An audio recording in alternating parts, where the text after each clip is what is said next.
Bevor wir beginnen, schreibt in die Kommentare, von wo ihr heute Nacht zuhört und wie spät es bei euch ist. Es ist immer faszinierend zu sehen, wie Menschen aus aller Welt zur gleichen Zeit in diese antiken Mysterien eintauchen. Wenn euch diese Reisen in die Vergangenheit gefallen, abonniert den Kanal, aber nur, wenn ihr wirklich Wert darin findet. In den Annalen der menschlichen Weisheit existieren Texte, die nicht nur gelesen, sondern erfahren werden. Einer davon, älter als die Philosophie der Griechen und die Gesetze Roms, spricht in einer binären Sprache aus Linien und Brüchen. Es ist kein einfaches Buch, sondern ein lebendiges Orakel, ein philosophisches System und ein mathematisches Wunderwerk, das seit über 3000 Jahren die Klügsten seiner Zeit fesselt.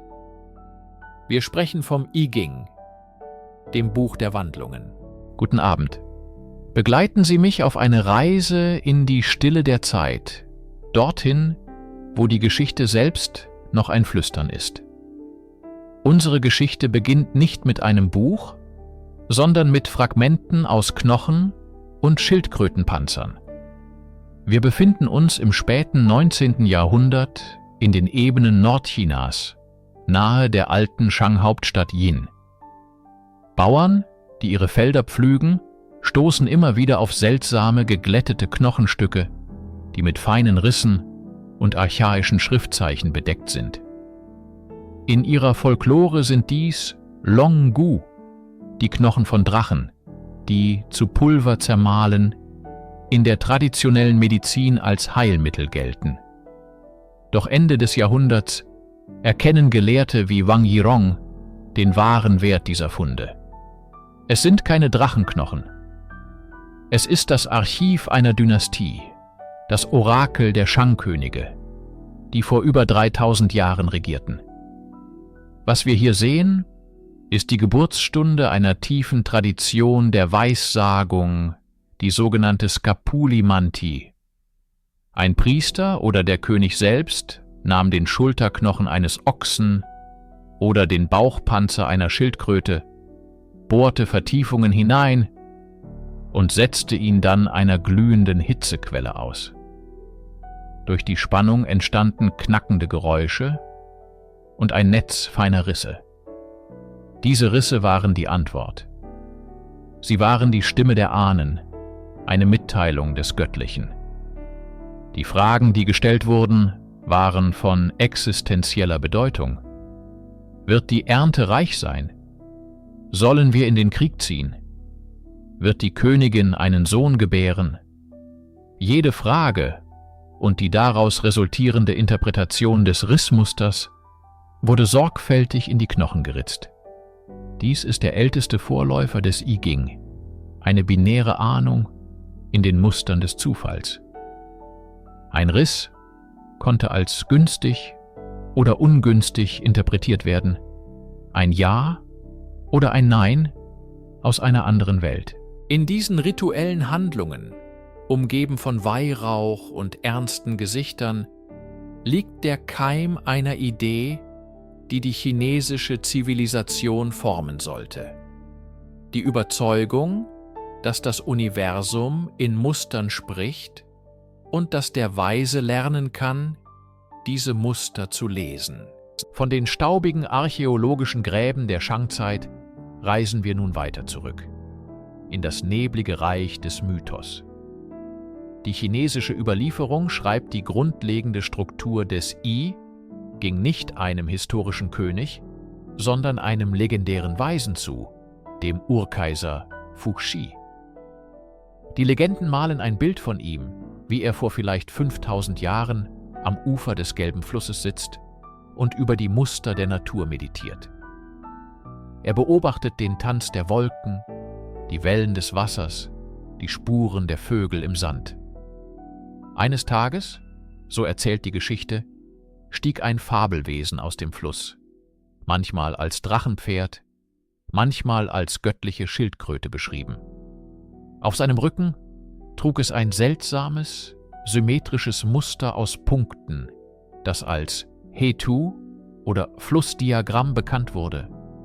Fu-Shi erkannte in diesem Diagramm keinen bloßen Zufall, sondern einen kosmischen Code, den Schlüssel zu den fundamentalen Kräften des Universums.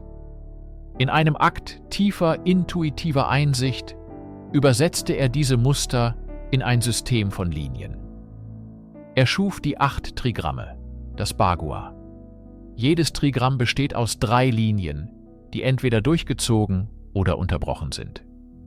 Die durchgezogene Linie, stark und ungeteilt, nannte er Yang. Sie repräsentiert das Aktive, den Himmel, das Licht, das Männliche. Die unterbrochene Linie, nachgiebig und offen, nannte er Yin, das Empfangende, die Erde, die Dunkelheit, das Weibliche. Aus diesen beiden Grundelementen formte er 8 Symbole, die die Grundbausteine der Realität darstellen: Himmel, Erde, Donner, Wasser, Berg, Wind, Feuer und See. Dies war ein monumentaler Schritt. Die Weissagung bewegte sich von der konkreten Interpretation von Rissen in Knochen hin zu einem abstrakten System von Symbolen. Die 8 Trigramme waren nicht nur Orakel, sie waren eine Landkarte der Wirklichkeit, ein Modell, das die dynamische Wechselwirkung aller natürlichen Kräfte beschreibt. Fu-Shi gab der chinesischen Kultur ein Werkzeug, um nicht nur die Zukunft zu befragen, sondern die Gegenwart zu verstehen und sich im Einklang mit dem großen Fluss des Lebens, dem Dao, zu bewegen. Die Shang-Dynastie, deren Könige in Schildkrötenpanzern lasen, näherte sich ihrem Ende. Ihre Herrschaft wurde als korrupt und tyrannisch empfunden. Im Westen stieg ein neuer Stamm an die Macht, die Zhou. Ihr Anführer, später bekannt als König Wen, wurde vom letzten Shang-König aus Misstrauen inhaftiert.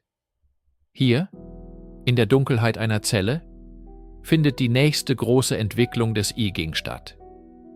Die Legende besagt, dass König Wen die Jahre seiner Gefangenschaft nutzte, um über die 8 Trigramme von Fu-Shi zu meditieren.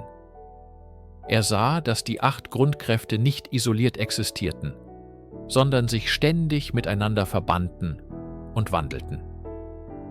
In einem Akt genialer Synthese begann er, die Trigramme paarweise zu kombinieren. Er legte ein Trigramm über das andere und schuf so eine neue Struktur aus 6 Linien, das Hexagramm. Da es 8 mögliche obere und 8 mögliche untere Trigramme gibt, ergab sich ein System von 64 einzigartigen Hexagrammen. Dies war weit mehr als eine mathematische Übung.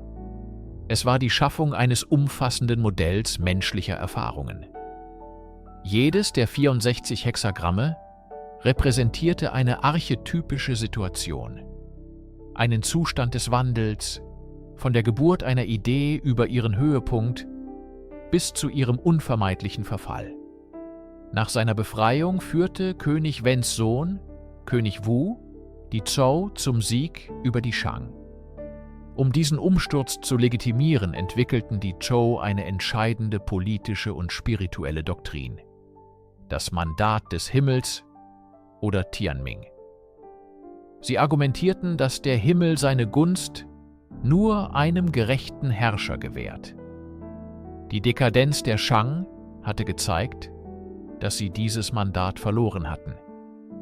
Die Weissagung, insbesondere das sich entwickelnde I Ching, wurde zu einem entscheidenden Instrument, um den Willen des Himmels zu ergründen. Es war nicht länger nur ein Mittel, um die Zukunft vorherzusagen, sondern ein moralischer Kompass für den Herrscher. Die Hexagramme zeigten ihm, wie er im Einklang mit der kosmischen Ordnung handeln konnte, um das Mandat zu erhalten. König Wens Sohn, der Herzog von Zhou, soll diesen Prozess vollendet haben, indem er jedem der 64 Hexagramme und ihren einzelnen Linien kurze, oft poetische und kryptische Urteile hinzufügte. Das Buch der Wandlungen nahm Gestalt an. Lassen Sie uns für einen Moment von den Mythen und der politischen Geschichte Abstand nehmen und die reine, stille Schönheit der Struktur des I Ging betrachten. Im Herzen dieses alten Textes liegt eine fast schwindelerregende mathematische Eleganz. Alles beginnt mit der einfachsten aller Dualitäten. Yin und Yang, die unterbrochene und die durchgezogene Linie. Man kann sie als 0 und 1 betrachten, als das erste binäre System der Weltgeschichte. Diese Erkenntnis faszinierte Jahrhunderte später den deutschen Mathematiker Gottfried Wilhelm Leibniz zutiefst, als er Parallelen zu seiner eigenen Entwicklung des Binärcodes sah. Aus diesem einfachen Gegensatz von zwei Zuständen entfaltet sich das gesamte System. 2 Linien übereinander ergeben 4 mögliche Kombinationen. 3 Linien ergeben die 8 Trigramme von Fuxi. Und 6 Linien, die Basis der Hexagramme, ergeben 2 hoch 6, also 64 einzigartige Kombinationen. Diese Zahl ist nicht willkürlich.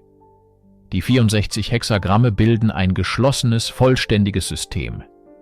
Sie sollen das gesamte Spektrum möglicher Situationen und dynamischer Prozesse im Universum und im menschlichen Leben abbilden. Es gibt nichts, was außerhalb dieses Systems existiert. Jeder Zustand, von vollkommener Harmonie bis zu tiefster Zerrissenheit, hat seinen Platz. Die Anordnung der Hexagramme, wie sie traditionell König Wen zugeschrieben wird, folgt ebenfalls einer inneren Logik. Sie sind oft in Paaren von Gegensätzen oder Umkehrungen gruppiert. Hexagramm 1, das Schöpferische, nur aus Yang-Linien bestehend, wird von Hexagramm 2, das Empfangende, nur aus Yin-Linien bestehend, gefolgt. Andere Paare sind wie Spiegelbilder voneinander, wenn man sie auf den Kopf stellt. Diese Struktur erzeugt einen Rhythmus, einen Fluss. Sie zeigt, dass kein Zustand ewig währt und dass jeder Zustand den Keim seines Gegenteils in sich trägt. Das I Ging ist somit mehr als eine Sammlung von Orakelsprüchen. Es ist eine Symphonie aus Strichen, ein architektonisches Meisterwerk, das auf der einfachsten binären Grundlage eine komplexe und tiefgründige Vision des Kosmos errichtet. Es ist diese mathematische Perfektion, die ihm seine zeitlose Anziehungskraft und seine Fähigkeit verleiht, über Kulturen und Jahrtausende hinweg immer wieder neue Interpretationen zu inspirieren. Um die Seele des I Ging zu verstehen, müssen wir uns zunächst von unseren westlichen Vorstellungen von Dualität verabschieden. Wir neigen dazu, in Gegensätzen zu denken. Gut gegen Böse, richtig gegen falsch, Licht gegen Dunkelheit. Doch das Fundament des Buches der Wandlungen ist ein weitaus subtileres und dynamischeres Konzept, das Zusammenspiel von Yin und Yang. Stellen Sie es sich nicht als einen Kampf vor, sondern als einen unendlichen Tanz, ein kosmisches Ballett. Yang ist das Schöpferische, das Aktive, der Himmel, das Licht, die feste, durchgezogene Linie. Es ist die Kraft, die initiiert, die sich ausdehnt, die formt.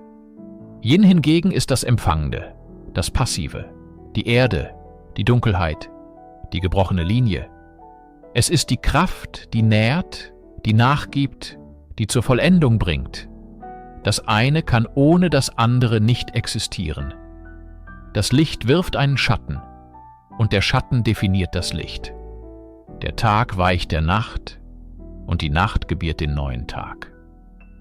Es gibt kein Urteil in diesem Tanz. Das eine ist nicht besser als das andere. Sie sind komplementäre Kräfte, die gemeinsam die Gesamtheit der Realität, das Tao, erschaffen.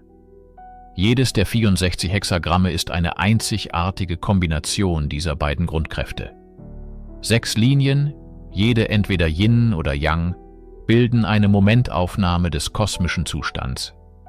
Sie zeigen, wie diese Energien in einer bestimmten Situation fließen, ob sie im Gleichgewicht sind oder ob eine Kraft dominiert.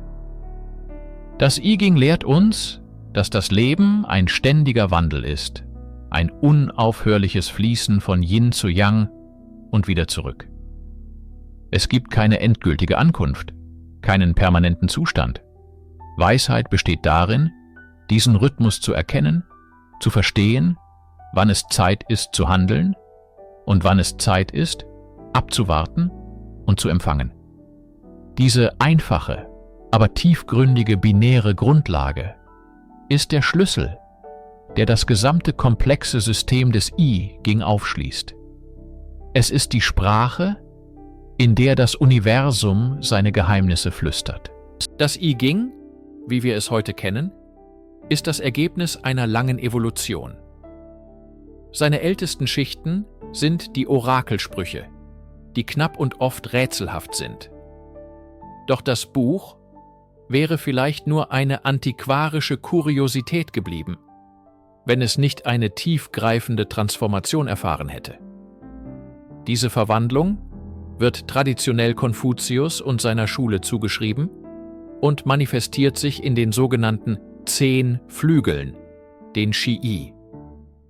Diese Flügel sind keine separaten Texte, sondern eine Sammlung von Kommentaren, die dem ursprünglichen Orakel hinzugefügt wurden.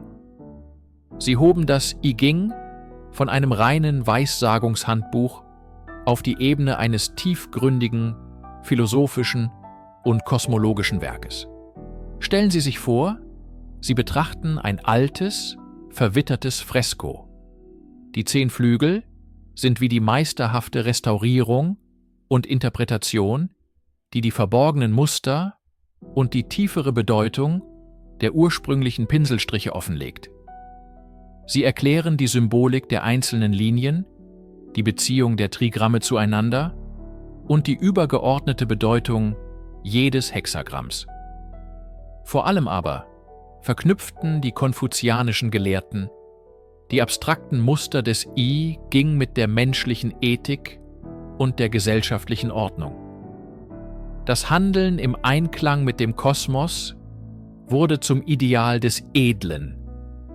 Die Hexagramme wurden zu Lehren über richtiges Verhalten, über Führung, Bescheidenheit, Beharrlichkeit und die Kunst, sich an verändernde Umstände anzupassen.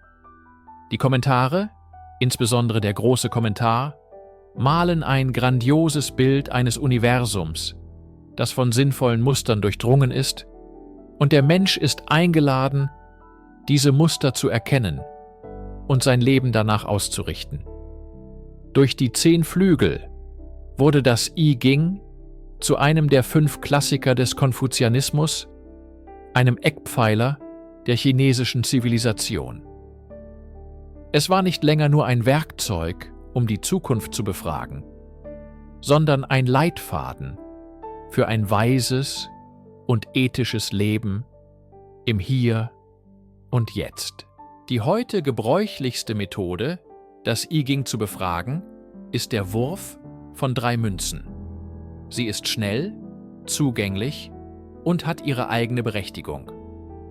Doch um die ursprüngliche Feierlichkeit und den meditativen Charakter der Orakelbefragung zu würdigen, müssen wir uns der älteren und weitaus komplexeren Schafgarbenstängelmethode zuwenden. Dies war kein schneller Akt der Neugier, sondern ein heiliges Ritual, das Konzentration, Geduld und einen ruhigen Geist erforderte. Der Prozess beginnt mit 50 Schafgarbenstängeln. Einer wird beiseite gelegt und nimmt am Prozess nicht teil. Ein Symbol für die Einheit, das Tao, das allem zugrunde liegt, aber selbst unbeteiligt bleibt. Die verbleibenden 49 Stängel werden nun in einem sorgfältigen, sich wiederholenden Verfahren geteilt und gezählt. Der Fragende teilt den Haufen willkürlich in 2 Teile. Er nimmt einen Stängel vom rechten Haufen und hält ihn zwischen die Finger seiner linken Hand. Dann zählt er den linken Haufen in 4er-Gruppen durch und legt den Rest, 1, 2 oder 3 Stängel, ebenfalls beiseite. Dasselbe geschieht mit dem rechten Haufen. Diese 3 kleinen Restgruppen werden zusammengelegt. Dieser gesamte Vorgang wird noch zweimal wiederholt, um eine einzige Linie des Hexagramms zu bestimmen. Entweder eine feste oder eine gebrochene, eine sich wandelnde oder eine stabile. Um ein vollständiges Hexagramm mit 6 Linien zu erhalten, muss dieser gesamte Zyklus also 6-mal durchlaufen werden. Der Prozess kann 20 Minuten oder länger dauern. Aber genau darin liegt seine Weisheit. Die Langsamkeit und die repetitive rituelle Handlung beruhigen den lauten, alltäglichen Verstand. Sie schaffen einen heiligen Raum, in dem die Frage reifen und die Intuition erwachen kann. Es ist eine Form der aktiven Meditation, bei der die Antwort nicht einfach empfangen, sondern durch einen Akt der Hingabe und Konzentration mitgestaltet wird. Es ist ein weit verbreitetes Missverständnis, das I Ching als ein simples Wahrsageinstrument zu betrachten, eine Art antikes Orakel, das eine unveränderliche Zukunft vorhersagt. Eine solche Sichtweise verkennt die tiefgreifende psychologische und philosophische Dimension des Werkes. Der große Schweizer Psychologe Carl Gustav Jung war fasziniert vom I Ching und sah in seiner Funktionsweise ein perfektes Beispiel für ein Prinzip, das er Synchronizität nannte. Das Auftreten von 2 oder mehr Ereignissen, die nicht kausal miteinander verbunden sind, aber für die Person, die sie erlebt, eine bedeutungsvolle Beziehung haben. Aus dieser Perspektive funktioniert das I Ching nicht, weil eine mystische Kraft die Stängel oder Münzen lenkt, um die Zukunft zu enthüllen. Vielmehr spiegelt das Ergebnis des Zufallsprozesses, das Hexagramm, die unbewusste Qualität des Moments wider, in dem die Frage gestellt wird. Das Orakel ist kein Fenster in die Zukunft, sondern ein Spiegel für die Gegenwart, ein Spiegel der Seele. Es zeigt uns die verborgenen Dynamiken, die inneren und äußeren Kräfte, die in einer bestimmten Situation am Werk sind. Das erhaltene Hexagramm ist keine endgültige Antwort oder ein Befehl. Es ist vielmehr ein Archetyp, ein universelles Muster menschlicher Erfahrung, das zur Kontemplation einlädt. Die Weisheit liegt nicht in der Vorhersage selbst, sondern in der Auseinandersetzung mit dem Text. Wie resoniert dieses Bild mit meiner Situation? Welche Aspekte meines eigenen Verhaltens oder meiner Einstellung beleuchtet es? Welche verborgenen Potenziale oder Gefahren macht es sichtbar? Das I Ching zwingt uns, die Verantwortung für unsere Deutung und unser Handeln zu übernehmen. Es gibt keine einfachen Ja- oder Nein-Antworten. Stattdessen bietet es eine komplexe, nuancierte Landkarte der gegenwärtigen psychologischen Landschaft und überlässt es uns, unseren eigenen Weg hindurch zu finden. Es ist ein Dialog mit dem tieferen Selbst. Guten Abend! Wenn wir das Herz des I Ching wirklich verstehen wollen, müssen wir uns von der Vorstellung eines statischen Schicksals verabschieden. Das Buch der Wandlungen ist kein Katalog fester Zustände, sondern ein Fließdiagramm des Kosmos. Sein zentraler philosophischer Pfeiler ist das Konzept des stetigen Wandels, auf Chinesisch Bian. Dies ist keine willkürliche oder chaotische Veränderung, sondern ein geordneter, zyklischer Prozess, der das gesamte Universum durchdringt. Denken Sie an den Rhythmus der Jahreszeiten. Der Frühling geht in den Sommer über, der Sommer in den Herbst, der Herbst in den Winter, und aus der Kälte des Winters wird unweigerlich wieder neues Leben geboren. Tag weicht der Nacht und die Nacht dem Tag. Das I Ching lehrt, dass unser eigenes Leben und die Gesellschaft als Ganzes denselben fundamentalen Mustern folgen. Jedes der 64 Hexagramme ist daher kein Endpunkt, keine endgültige Antwort. Es ist vielmehr eine Momentaufnahme, ein Standbild in einem unaufhörlichen Film. Es beschreibt eine bestimmte Konstellation von Kräften, eine spezifische Phase in einem größeren Entwicklungsprozess. Die wahren Lehren liegen nicht nur im Hexagramm selbst, sondern im Übergang von einem zum anderen. Die sogenannten wandelnden Linien, die bei der Orakelbefragung entstehen können, sind der Schlüssel zu diesem Verständnis. Eine wandelnde Linie zeigt an, welcher Aspekt der gegenwärtigen Situation reif für eine Veränderung ist. Sie ist der Keim der Zukunft in der Gegenwart. Sie zeigt, wie sich eine Yang-Linie in eine Yin-Linie verwandelt oder umgekehrt. Und wie dadurch ein völlig neues Hexagramm und eine neue Situation entsteht. Das I Ching lehrt uns, nicht gegen den Strom der Veränderung zu kämpfen, sondern seine Strömungen zu erkennen und mit ihnen zu navigieren.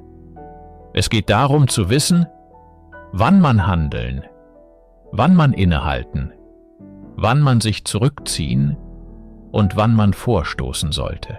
Diese Weisheit wurzelt in der tiefen Beobachtung der Natur und der Anerkennung, dass alles im Leben, Freude und Leid, Erfolg und Misserfolg, Aufbau und Verfall, Teil eines größeren, sinnvollen und ewig fließenden Musters ist. Der Wandel ist die einzige Konstante, und ihn zu verstehen bedeutet, im Einklang mit dem Universum selbst zu leben. Die intellektuelle Reise des I Ching beschränkt sich nicht auf die Grenzen Chinas. In einer der faszinierendsten Begegnungen zwischen östlichem und westlichem Denken fand das uralte Buch seinen Weg in das Arbeitszimmer eines der größten Universalgelehrten Europas, Gottfried Wilhelm Leibniz. Im späten 17. Jahrhundert korrespondierte Leibniz intensiv mit Jesuitenmissionaren in China, insbesondere mit Joachim Bouvet. Bouvet schickte ihm eine Kopie der Hexagrammanordnung, die dem mythischen Kaiser Fu Xi zugeschrieben wird. Für Leibniz war dies eine Offenbarung. Er, der Jahre damit verbracht hatte, ein eigenes binäres Zahlensystem zu entwickeln, eine Arithmetik, die nur die Ziffern 0 und 1 verwendet, sah in den Linien der Hexagramme eine perfekte Entsprechung. Er erkannte, dass die durchgezogene Yang-Linie als 1 und die unterbrochene Yin-Linie als 0 interpretiert werden konnte.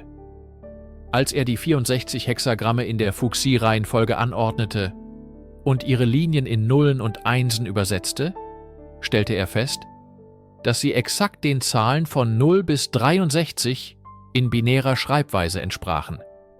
Für Leibniz war dies kein Zufall. Er war überzeugt, dass die alten chinesischen Weisen eine tiefgründige theologische und mathematische Wahrheit entdeckt hatten. Er sah darin einen Beweis für eine universelle, von Gott geschaffene Harmonie, die sich sowohl in der Logik der Mathematik als auch in der alten chinesischen Philosophie widerspiegelte. In seiner Schrift Erläuterung der binären Arithmetik schrieb er 1703 über diese Entdeckung und pries die Tiefe des I Ching. Es ist wichtig, dies nicht falsch zu interpretieren. Die alten Chinesen bauten keine Computer. Ihre Absicht war metaphysisch, nicht technologisch. Doch die strukturelle Analogie ist verblüffend. Leibniz' Binärsystem wurde zur fundamentalen Sprache aller modernen digitalen Technologien. Jeder Computer, jedes Smartphone, das gesamte Internet funktioniert auf der Grundlage von Nullen und Einsen. Dass diese grundlegende logische Struktur bereits vor 3000 Jahren in einem chinesischen Orakelbuch in Form von Yin und Yang kodiert war, ist ein tiefes Mysterium. Es ist eine Brücke über Jahrtausende und Kontinente hinweg, die uns daran erinnert, dass die fundamentalen Muster des Kosmos von unterschiedlichen Kulturen auf ganz unterschiedliche Weise, aber mit erstaunlicher Konvergenz erkannt werden können. Im 20. Jahrhundert fand das I Ching einen weiteren prominenten Fürsprecher im Westen, diesmal nicht in der Mathematik, sondern in der Tiefenpsychologie.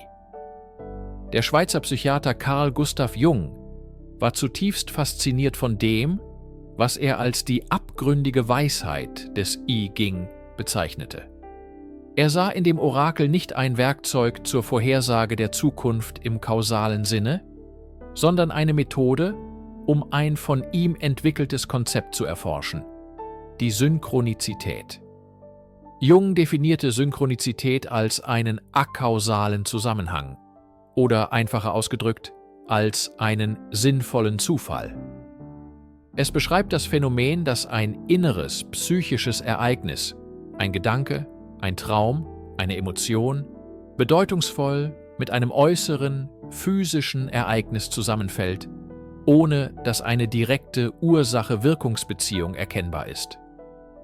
Für Jung war die Befragung des I Ching ein perfektes Experiment zur Beobachtung der Synchronizität.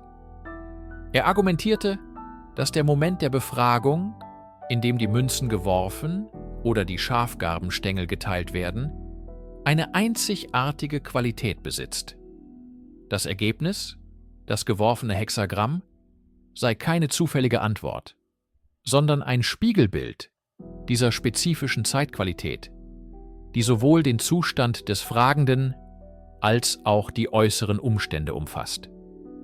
In seinem berühmten Vorwort zur englischen Übersetzung des I Ching von Richard Wilhelm beschreibt Jung seine jahrzehntelangen Experimente mit dem Orakel. Er war überzeugt, dass das Hexagramm eine symbolische Darstellung der unbewussten Dynamiken liefert, die in der Psyche des Fragenden am Werk sind. Die Antwort des Orakels weiß nichts über die Zukunft, sondern offenbart die verborgenen Tendenzen der Gegenwart.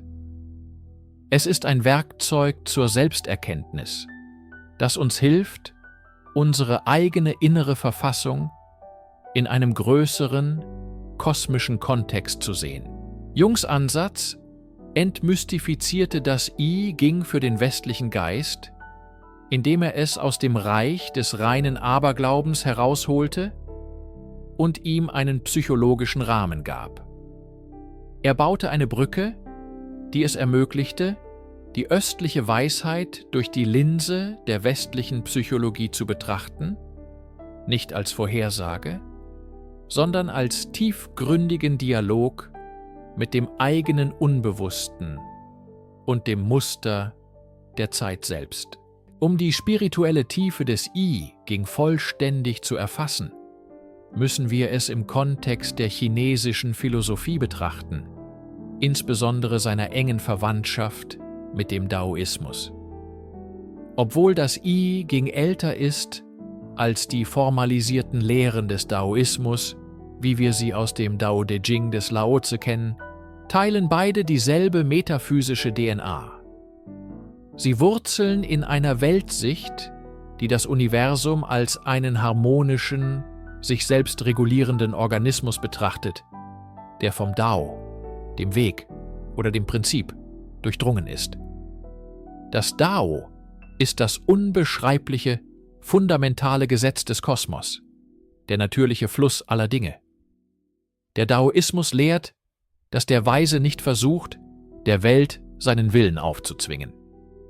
Stattdessen praktiziert er Wu Wei, was oft als Nichthandeln oder besser als müheloses Handeln übersetzt wird. Es bedeutet, im Einklang mit dem Dao zu agieren, so wie ein Boot mit der Strömung des Flusses fährt, anstatt gegen sie anzukämpfen. Hier wird das I Ching zu einem unschätzbaren Kompass. Es ist ein Werkzeug, um die Strömungen des Dao im gegenwärtigen Moment zu erkennen. Die Hexagramme beschreiben die energetische Landschaft einer Situation. Sie zeigen, ob die Zeit reif ist für kühnes Handeln oder für geduldiges Abwarten und Empfangen. Sie warnen vor Arroganz und lehren die Tugend der Demut oder raten zum strategischen Rückzug, wenn die Hindernisse zu groß sind. Für den daoistischen Weisen ist das I Ching also weit mehr als ein Orakel. Es ist ein Handbuch für die Kunst des Lebens. Es hilft, die Illusion zu durchschauen, dass wir vom Rest des Universums getrennt sind und lehrt uns, unsere Handlungen an den größeren Rhythmen der Natur auszurichten. Die Weisheit des I Ching liegt nicht darin, die Zukunft zu kontrollieren, sondern darin, mit ihr zu tanzen, die Muster zu erkennen, die richtigen Momente zu ergreifen und sich mit Anmut und Gelassenheit durch die unvermeidlichen Zyklen von Wachstum und Verfall, Gewinn und Verlust zu bewegen. Es ist der Weg der Harmonie, der Weg des Dao. Guten Abend. Wenn wir die langen Korridore der chinesischen Geschichte durchschreiten, entdecken wir, dass das I Ching weit mehr war als ein persönlicher Ratgeber.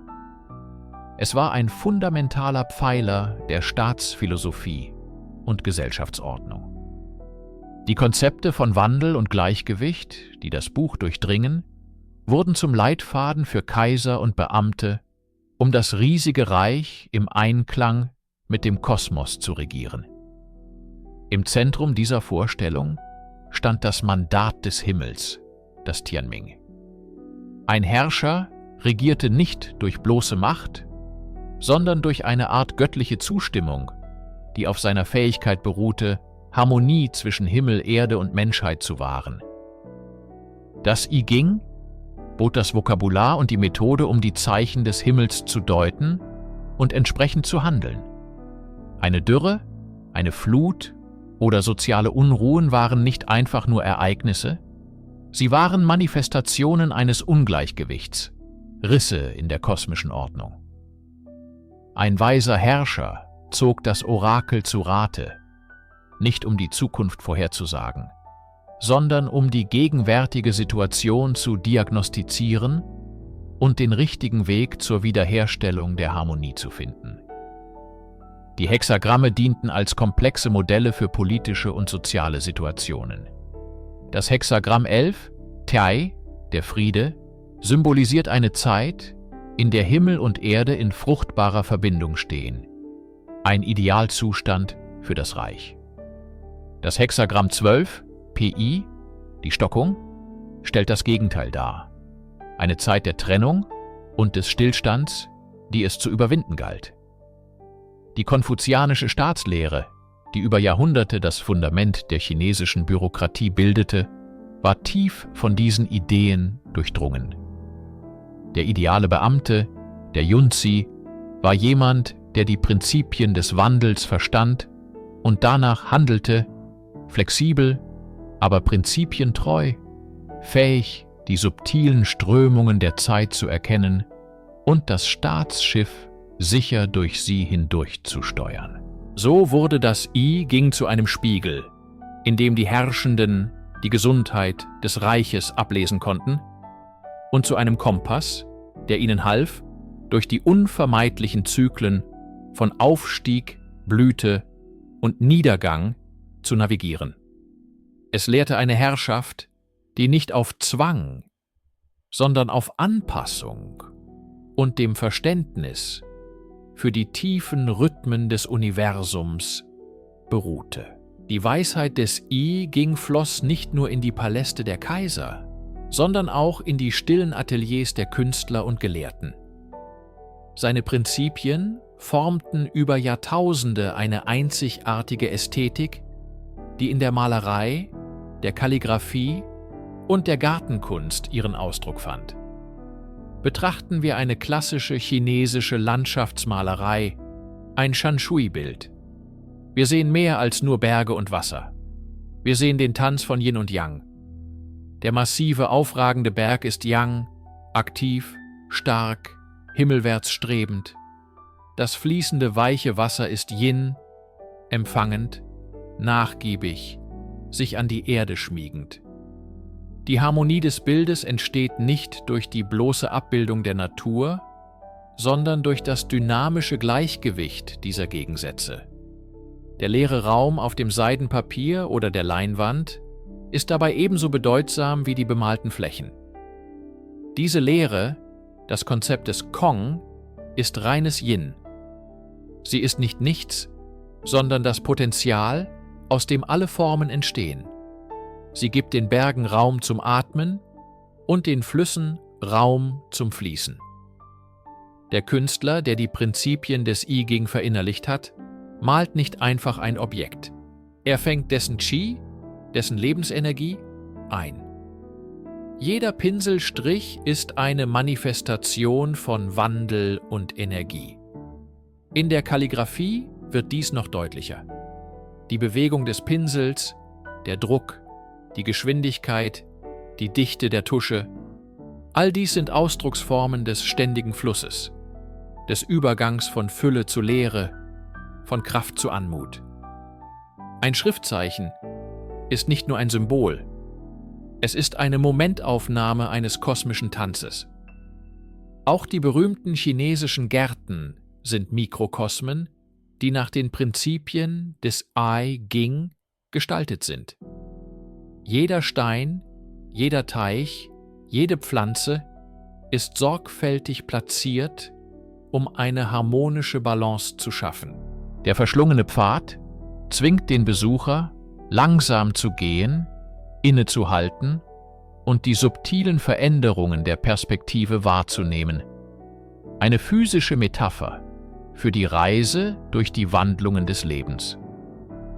Die chinesische Ästhetik ist somit keine Ästhetik des Statischen, sondern eine des Prozesses.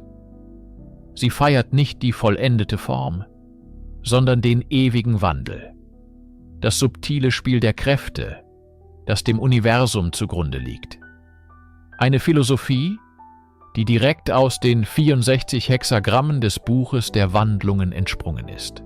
Das philosophische Fundament des I Ching, das auf dem dynamischen Gleichgewicht von Yin und Yang und dem unaufhörlichen Wandel beruht, findet eine erstaunliche Parallele in einem anderen großen Strom chinesischen Denkens, der traditionellen chinesischen Medizin, kurz TCM. Beide Systeme, das I Ching und die TCM, betrachten das Universum und den Menschen als Teil davon, nicht als eine Ansammlung statischer Objekte, sondern als ein Netzwerk von Beziehungen und Prozessen. Die TCM sieht den menschlichen Körper als einen Mikrokosmos, der die Prinzipien des Makrokosmos widerspiegelt. Gesundheit ist hier kein Zustand, sondern ein Prozess. Der harmonische und ungehinderte Fluss der Lebensenergie, des Qi, durch ein komplexes Netzwerk von Kanälen, den Meridianen. Krankheit entsteht, wenn dieser Fluss blockiert oder aus dem Gleichgewicht geraten ist, wenn ein Übermaß an Yang zu Hitze und Entzündung führt oder ein Mangel an Yang zu Kälte und Stagnation. Die Diagnose in der TCM ähnelt in ihrer Herangehensweise der Befragung des I Ching. Ein traditioneller Arzt beobachtet subtile Zeichen, den Puls, die Zunge, die Gesichtsfarbe, um das spezifische Muster der Disharmonie im Körper zu erkennen. Er fragt nicht nur, welche Krankheit liegt vor, sondern welches Muster des Ungleichgewichts zeigt sich in diesem einzigartigen Moment. Das Ziel der Behandlung, sei es durch Akupunktur, Kräuterheilkunde oder Qigong, ist nicht, einen Feind zu bekämpfen, sondern das Gleichgewicht wiederherzustellen.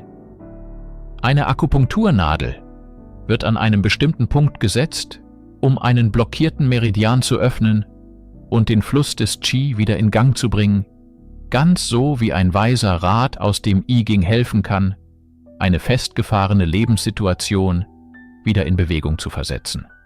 Die Lehre der 5 Elemente oder Wandlungsphasen, Holz, Feuer, Erde, Metall und Wasser, die in der TCM von zentraler Bedeutung ist eine weitere Ausarbeitung des Prinzips des zyklischen Wandels. Jedes Element nährt das nächste und kontrolliert ein anderes in einem ewigen Kreislauf von Entstehen und Vergehen. So wie das I Ching die 64 grundlegenden Phasen des Wandels im Universum beschreibt, kartiert die TCM die Wege, auf denen sich dieser Wandel im menschlichen Körper vollzieht.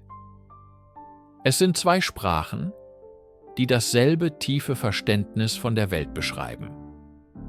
Das Leben ist Rhythmus, Fluss und die ständige Notwendigkeit, Harmonie zu finden. Wir haben eine lange Reise durch die Tiefen des I Ching unternommen, von seinen schamanistischen Wurzeln über seine Rolle in der Staatskunst bis hin zu seinem Einfluss auf Kunst und Medizin. Doch wenn wir in unsere heutige Zeit zurückkehren, finden wir das Buch oft in einem ganz anderen Licht wieder. Reduziert auf ein simples Wahrsagespiel, ein Taschenbuch-Orakel für schnelle Antworten auf komplexe Fragen. Diese moderne Banalisierung ist vielleicht eine der größten Wandlungen, die der Text selbst durchlaufen hat. Die traditionelle Methode, das Orakel mit 50 Schafgarbenstängeln zu befragen, war ein langwieriger, meditativer Prozess. Er dauerte oft eine halbe Stunde oder länger und schuf einen rituellen Raum für Konzentration und Kontemplation. Das Ergebnis war nicht nur ein Hexagramm, sondern ein Zustand tiefer, geistiger Sammlung. Heute wird diese Methode meist durch den Wurf von 3 Münzen ersetzt. Ein schneller, mechanischer Akt, der dem Bedürfnis nach sofortiger Befriedigung entgegenkommt. Die Frage, soll ich den Job annehmen, wird gestellt, die Münzen werden geworfen und eine App liefert eine vorgefertigte, oft vage Deutung. In diesem Prozess geht die Essenz verloren.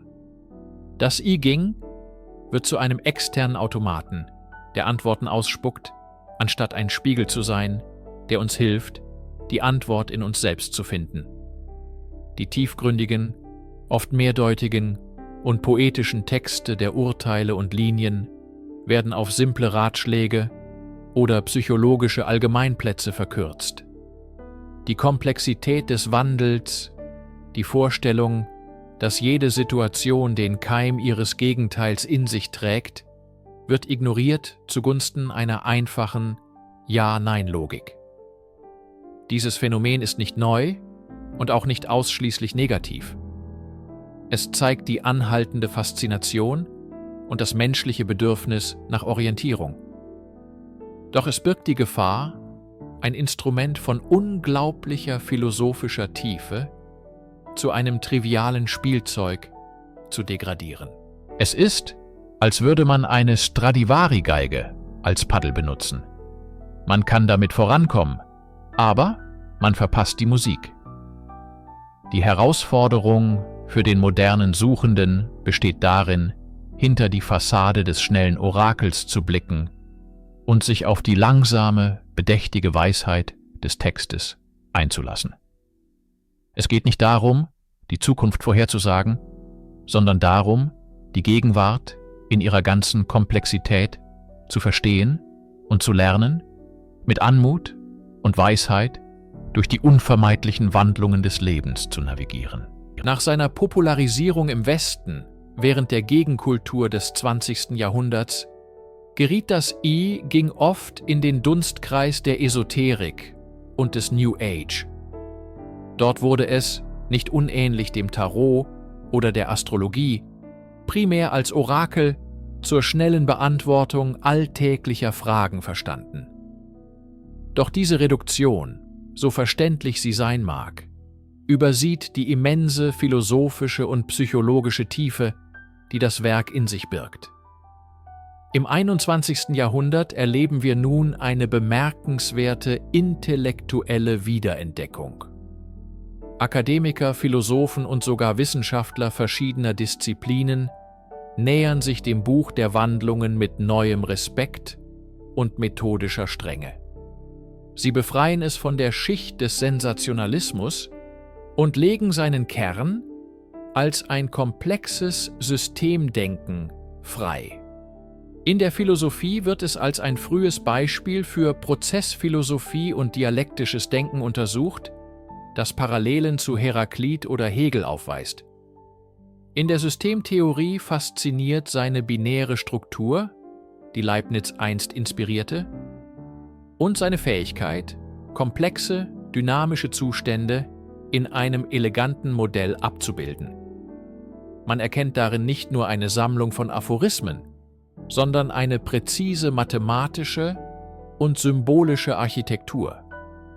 Diese neue Generation von Forschern fragt nicht, was wird morgen passieren, sondern welche Struktur liegt der gegenwärtigen Situation zugrunde und welche Entwicklungspotenziale birgt sie?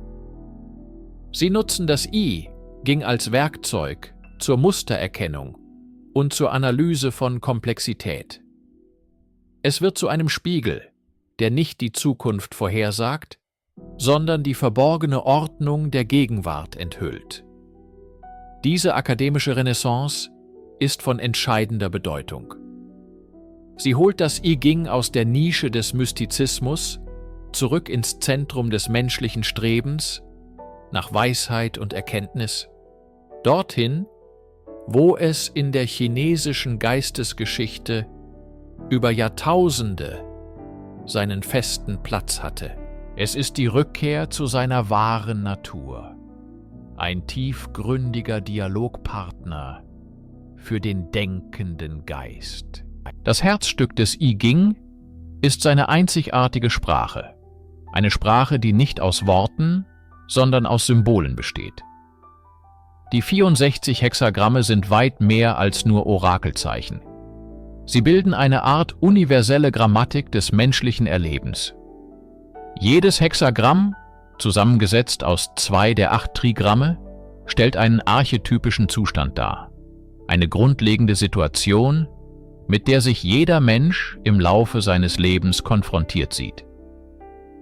Denken Sie an die Trigramme als die grundlegenden Bausteine. Himmel und Erde, Wasser und Feuer, Berg und See, Donner und Wind. Diese Elemente sind nicht wörtlich zu verstehen, sondern als Metaphern für fundamentale Kräfte und Prinzipien.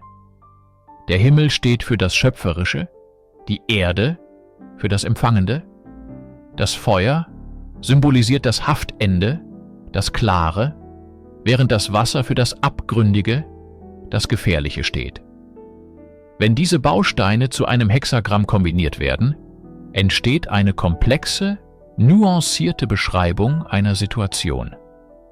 Das Hexagramm, die Schwierigkeit am Anfang etwa, beschreibt das chaotische, aber hoffnungsvolle Ringen, wenn etwas Neues in die Welt kommt. Das Hexagramm der Friede zeigt den harmonischen Austausch zwischen Himmel und Erde, eine Zeit des Gedeihens. Diese Symbolsprache transzendiert kulturelle und zeitliche Grenzen.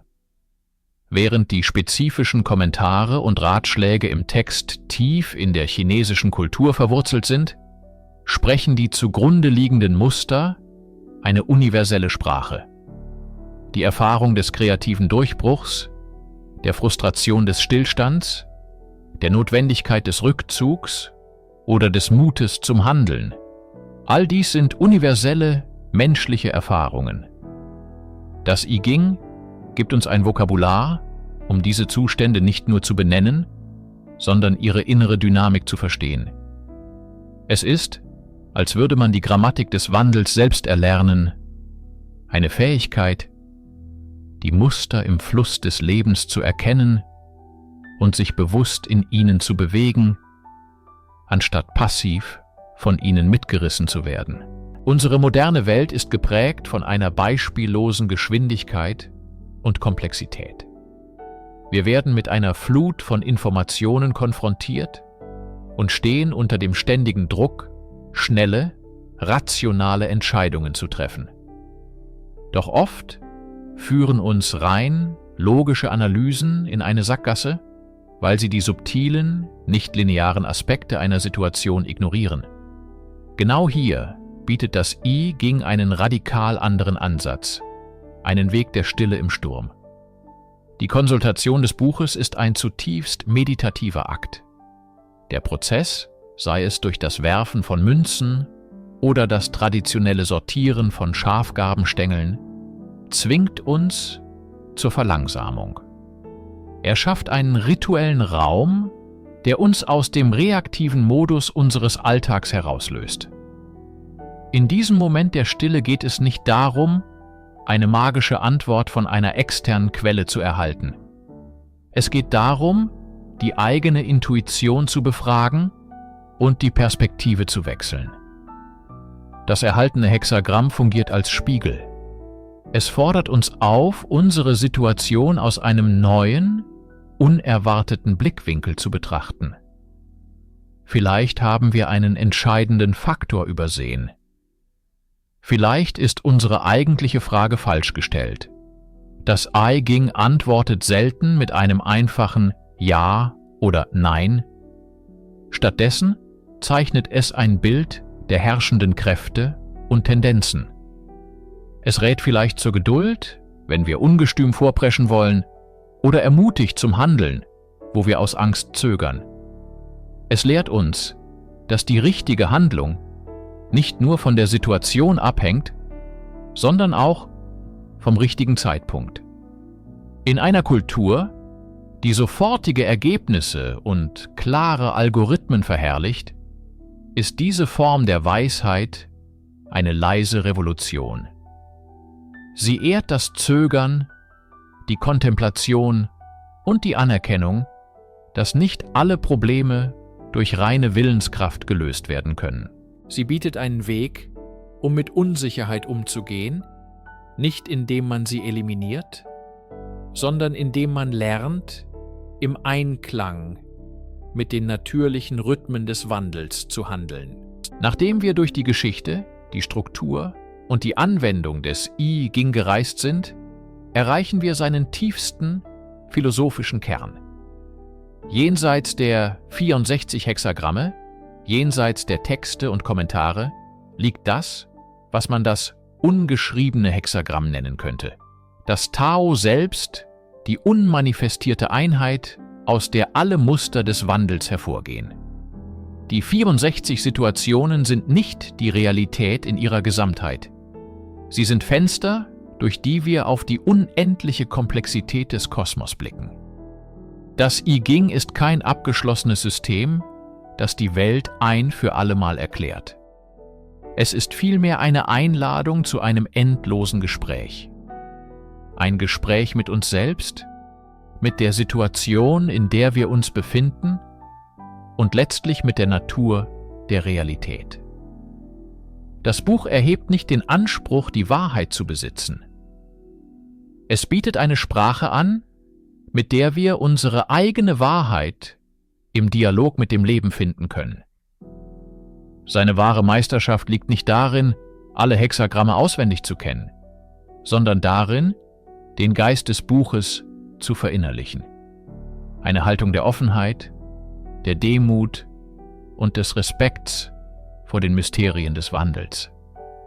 Es lehrt uns, dass das Leben kein Problem ist, das gelöst werden muss, sondern ein Prozess, an dem wir teilnehmen. Jedes Ende ist ein neuer Anfang. Jeder Stillstand birgt das Potenzial für Bewegung. Und im größten Chaos liegt die Saat einer neuen Ordnung. Seit 3000 Jahren hat das Buch der Wandlungen Könige und Bauern, Gelehrte und Künstler inspiriert. Es hat Dynastien überdauert und kulturelle Revolutionen überlebt. Sein Fortbestehen ist vielleicht sein größtes Zeugnis.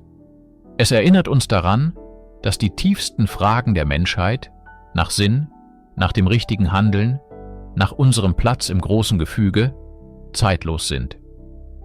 Das I Ching gibt keine endgültigen Antworten, aber es ist ein unendlich geduldiger und weiser Begleiter auf der Suche danach.